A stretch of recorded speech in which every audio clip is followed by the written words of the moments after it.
Hey guys, welcome to Tutorial Guru. Today we'll be learning how to turn on active status on Telegram, and now let's dive right in. Now to turn on the active status on Telegram, first open up your Telegram app on your phone, and at the top left corner of the screen you can see there is a three-lined icon available for us over here at the top left. Tap on that three-lined icon and this kind of panel will appear where you can see the settings option available for us just below the saved messages. Tap on settings, and over here again scroll all down a little bit until you can find the privacy and security over here just below the chat settings.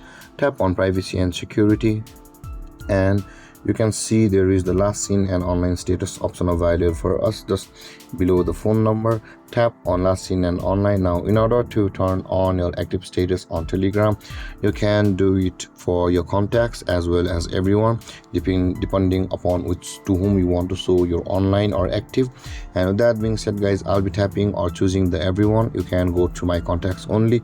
After choosing the everybody, tap on the tick mark, or choosing my contacts, tap on the tick mark at the top right corner of the screen.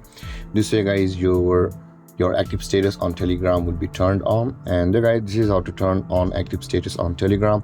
And if you have any confusions or questions regarding the topic, feel free to comment in the comment section below, and don't forget to like, subscribe and hit that bell icon for more videos. Thank you for watching guys. Peace.